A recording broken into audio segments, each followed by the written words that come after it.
Hello students, bell education में आपका स्वागत है। और जैसा कि आप सभी जान रहे हैं, मैं आप सभी को अभी तक चैप्टर 4 तक हर एक चैप्टर का एनसीईआरटी और उसके साथ ही साथ हर एक पॉइंट्स का मेन टर्म्स को मैं बता चुका हूं आप सभी को। और अभी तक कोई भी ऐसे स्टूडेंट्स जो मेरे वीडियो को किसी भी चैप्टर को लेसन को देख रहे हैं, तो आप यदि सभी वीडियो को चाहते हैं तो आप मेरे चैनल के प्लेलिस्ट में जाएं और वहाँ आपको जितने भी अभी तक चैप्टर मैं पढ़ाया हूँ उन सभी का वीडियो आपको वहाँ पर उपलब्ध है। आप वहाँ से वीडियो को देख सकते हैं और आप कंसेप्ट को एक बहुत ही अच्छी तरह से बना सकते हैं, क्योंकि हर एक वीडियो कंसेप्ट के साथ मैंने हर एक चैप्टर के बारे में डाला है। और आज का जो मेरा वीडियो है स्टूडेंट्स, वो chapter 5 introductions to Euclid's geometry. तो यहाँ पर जो है इंट्रोडक्शंस टू यूक्लिड्स ज्योमेट्री, सबसे पहले मैं इस चैप्टर के बारे में कुछ आपको बताना चाहूँगा कि ये जो चैप्टर है स्टूडेंट्स, वो समझिए कि आपका ज्योमेट्री का एक अपना इंट्रोडक्शन देगा। और ये ज्योमेट्री का इंट्रोडक्शन जो है किसके आधार पर दिया जाएगा? तो यूक्लिड्स के आधार पर। जो यूक्लिड्स ने अपना कुछ मत रखे थे या कुछ उन्होंने ज्योमेट्री के बारे में बताया, उनके बारे में हम यहाँ इंट्रोडक्शन गेट करेंगे। तो सबसे पहले नंबर स्टूडेंट्स, आप ज्योमेट्री पढ़ रहे हैं, ऐसे पहले भी आप ज्योमेट्री के बारे में पढ़े होंगे, लेकिन 9th क्लास से जो आपका है वो ज्योमेट्री का स्टार्टिंग एक अच्छे बिंदु से होता है। और इसमें आपको बहुत सारे थ्योरम्स के बारे में जानना है, बहुत सारे एक्सिम्स के बारे में जानना है और बहुत सारे पोस्टुलेट्स के बारे में भी जानना है। इन सभी पॉइंट्स के बारे में हम डिस्कस करेंगे कि एक्सिम्स क्या होता है, पोस्टुलेट्स क्या होता है, थ्योरम क्या होते हैं। तो ये जो ज्योमेट्री जो चैप्टर है, बहुत सारे बच्चे इससे डरते भी हैं, लेकिन डरने की कोई ज़रूरत नहीं है। आप ज्योमेट्री के पास आइए, आप उसे ध्यान से स्टडी करें, निश्चित ही है कि आपको बहुत अच्छा लगेगा। एक बहुत अच्छा चैप्टर है ज्योमेट्री, आप इससे निर्भीक होकर एकदम इसके सामना करें। और बहुत ही अच्छा चैप्टर है और उसमें आपको ज़्यादा सोचने की ज़रूरत है ही नहीं। तो हम सबसे पहले जानेंगे स्टूडेंट कि आपका यूक्लिड्स ज्योमेट्री का इंट्रोडक्शन के बारे में यहाँ पर क्यों बात हुआ है। सबसे पहले नंबर आपको तो ये जानना है कि यूक्लिड्स को ही, यूक्लिड जो है यूक्लिड को फादर ऑफ ज्योमेट्री कहा गया है। Father of geometry. आप जैसे कि स्टूडेंट आप ज्योमेट्री पढ़ रहे हैं, आप 9th क्लास के स्टूडेंट है, किसी ने आपसे पूछा आप क्या पढ़ते हो, तो आप बोले ज्योमेट्री, तब सीधे आपसे क्वेश्चन कोई पूछ देते कि फादर ज्योमेट्री क्या है, कौन है। तो यूक्लिड ये याद रखना है आपको, पहली बात। दूसरी बात है कि ज्योमेट्री जो वर्ड आया स्टूडेंट, वो आया कहाँ से, ज्योमेट्री वर्ड कहाँ से आया, आपको ये भी जानना है। तो ये देखिए, एक ग्रीक वर्ड जो एक होता है जियो, और दूसरा जो है ये वर्ड वो है मेट्रिन।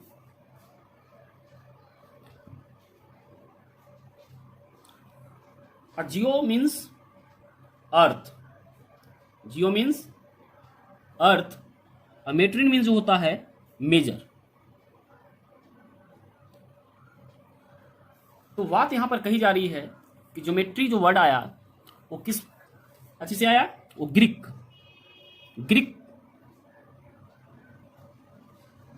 वर्ड्स है, और वहां से जियो और मेट्रिन से ज्योमेट्री बना। और जियो मीन्स होता है अर्थ, मेट्रिन मीन्स मेजर। तो यहाँ पर ये दो वर्ड हैं, अर्थ और मेजर, इससे क्या अर्थ निकलती है। तो बात यहाँ कहने का है कि जैसे हम अर्थ पर रहते हैं, तो अर्थ पर विभिन्न प्रकार की क्या हैं, शेप्स वाले वस्तुएं हैं, थिंग्स हैं, अलग अलग साइज की वस्तुएं हैं, बहुत सारे जलाशय हैं। इस प्रकार के बहुत सारे जो, या फिर हम बात करते हैं हड़प्पा सिविलाइजेशन का, मोहनजोदड़ो सिविलाइजेशन का, फिर इंडस वैली का, इस प्रकार से इन सबसे बहुत सारी आकृतियों के बारे में जानकारी मिलती है। इन सभी आकृतियों को लेकर एक वर्ड जोड़ा गया जो जियो और मेट्रिन, और उसी से हमारा ज्योमेट्री का कंसेप्ट आया।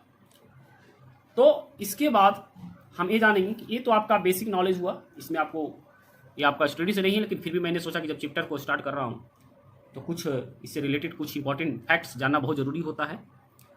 अब जो है स्टूडेंट्स यहाँ पर कि यूक्लिड ज्योमेट्री के बारे में, तो यूक्लिड जो है वो ज्योमेट्री के बारे में बहुत सारे टर्म्स को दिए हैं।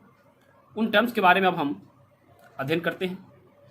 तो यहाँ पर जो आप देख रहे हैं स्टूडेंट की Euclid's definitions, axioms and postulates, यहाँ पर जो आपका जो चैप्टर का जो नाम है इंट्रोडक्शन टू यूक्लिड्स ज्योमेट्री, यहाँ पर यूक्लिड्स ने ज्योमेट्री के बारे में क्या क्या बताया, ज्योमेट्री के अंदर जितने भी टर्म्स आते हैं, जैसे पॉइंट है, लाइन है, फिर इसके बाद स्ट्रेट लाइन है, सरफेस है, एजेस हैं, प्लेन सरफेस है, इन सभी का क्या डिफिनीशन है, उन्होंने अपने शब्दों में किस प्रकार से इसको डिफाइन किया, तो उसके बारे में हम जानेंगे कि इक्लूड्स डिफिनीशंस, इसमें हम उसके बारे में जानेंगे। एक्सिम्स, इक्लूड्स ने कुछ एक्सिम्स के बारे में बताया। एक्सिम्स क्या होता है स्टूडेंट्स, वो जाने। एक्सिम्स जो होता है एक प्रूवन स्टेटमेंट्स होता है, उसे प्रूव करने की जरूरत नहीं है, वो ऑलरेडी प्रूव्ड होता है। तो उसके बारे में उन्होंने कौन कौन से फैक्ट दिया, साथ ही साथ पोस्टुलेट्स। एक्सिम्स और पोस्टुलेट्स लगभग दोनों सेम कैटेगरी में आते हैं। तो इन सभी के बारे में हम सबसे पहले अध्ययन करेंगे और इसके बाद फिर हम जो है कुछ थ्योरम्स को भी देखेंगे। तो यहाँ पर सबसे पहले हम जानते हैं इक्लूड्स डिफिनीशंस। इक्लूड्स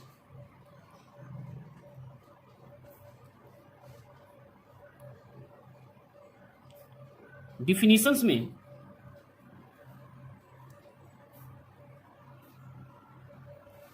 सबसे पहले इन्होंने पॉइंट के बारे में बताया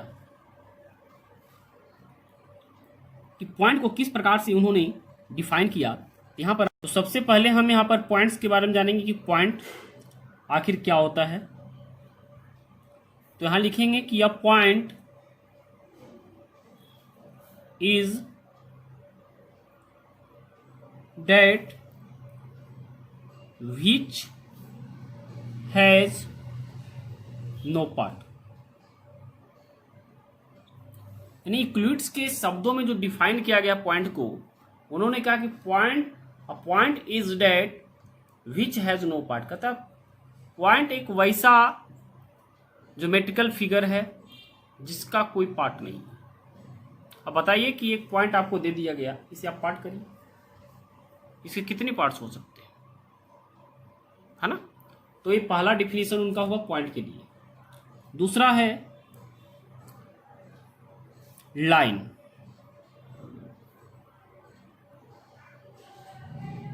लाइन को उन्होंने अपने शब्दों में बहुत अच्छा से डिफाइन किया है। उन्होंने लिखा कि अ लाइन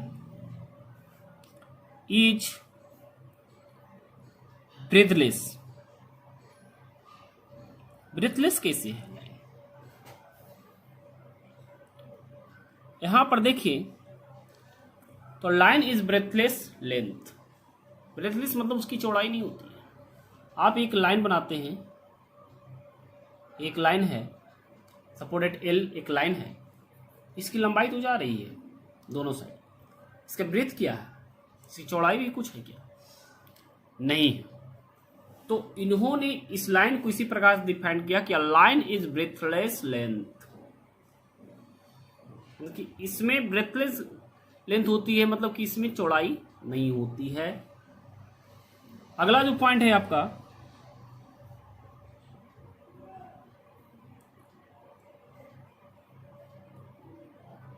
वो है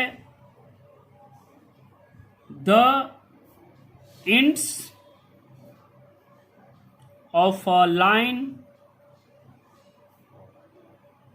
आर पॉइंट्स। एंड्स को डिफाइन किया, लाइन के एंड्स के बारे में। यहां पर कहा गया है कि किसी भी लाइन का जो एंड्स होते हैं ना, वो क्या होते हैं? पॉइंट्स होते हैं। अब जैसे एक लाइन हम यहां पर किया, तो इस प्रकार से एक लाइन जो है ये आपका, इनका जो अंत हुआ है क्या हुआ? पॉइंट से होता है। इस चीज को आपको समझना है। इसके साथ ही साथ नेक्स्ट जो पॉइंट है इनका, इन्होंने कहा है स्ट्रेट लाइन को डिफाइन किया है। Straight line,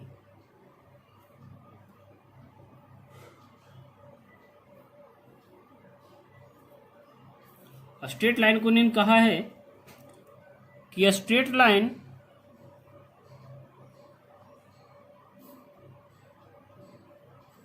is a line which lies evenly with the points on self, with the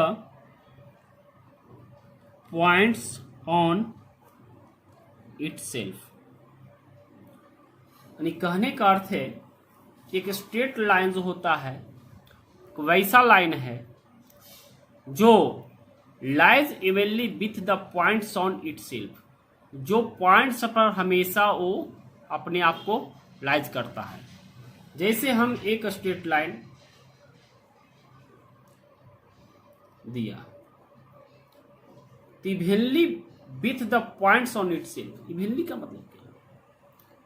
यहां पर आपको समझना है कि जो स्ट्रेट लाइन का मतलब है कि हमेशा वो पॉइंट पर ही क्या करेगा, इवनली रूप से वो लाइज होगा। जैसे आप देखिए इस प्रकार से हम इवनली पॉइंट, यही इवनली पॉइंट हुआ, और इस पर हम एक लाइन को इस प्रकार से ड्रॉ कर देते हैं तो आपका ये स्ट्रेट लाइन कहलाया।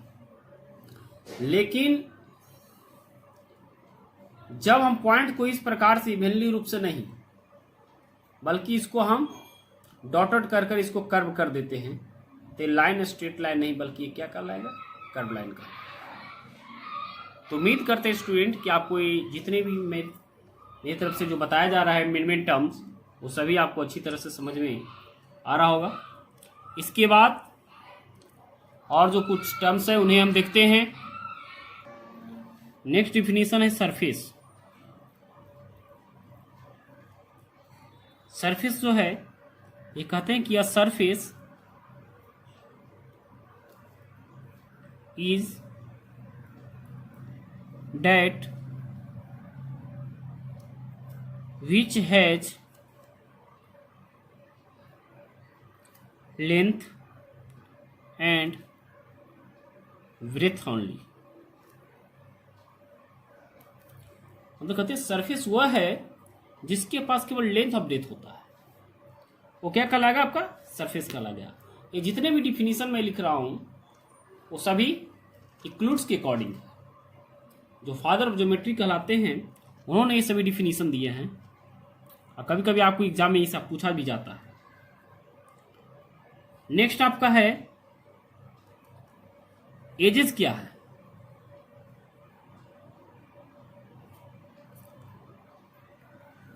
तो एजेस के बारे में बोले कि the edges of a surface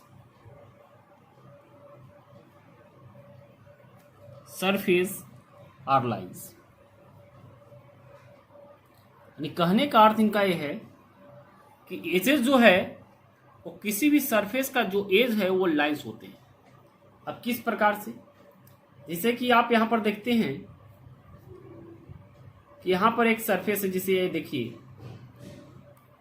आपका क्या है, आपका ये मैंने बनाया रेक्टेंगल। इस रेक्टेंगल का जो एज है देखिए क्या एक लाइन ही ना है, ये क्या एक लाइन ही है, ये भी क्या एक लाइन ही है। तो इस प्रकार से जो बताएं कि the edges of surface are lines, माने सरफेस के जो किनारे होते हैं वो लाइंस ही होते हैं। इन्होंने इस डिफाइन में एजेस को इस प्रकार से डिफाइन किया। तो उम्मीद करते हैं स्टूडेंट कि आपको अच्छी तरह से जितने भी पॉइंट्स बताए गए हैं आपको क्लियर हो रहा होगा। इसके बाद जो मेरा कल का जो वीडियो होगा उसमें हम इक्लूड्स के एक्सियम्स और उनके पोस्टुलेट्स को डिफाइन करेंगे और बहुत अच्छी तरह से बताएंगे। तो यदि अभी तक आप मेरे वीडियो को सब्सक्राइब नहीं किए हैं, लाइक नहीं किए, तो आप लाइक कर दें। और इस वीडियो को पूरा देखने के लिए आपको बहुत बहुत धन्यवाद। जय हिंद, जय भारत।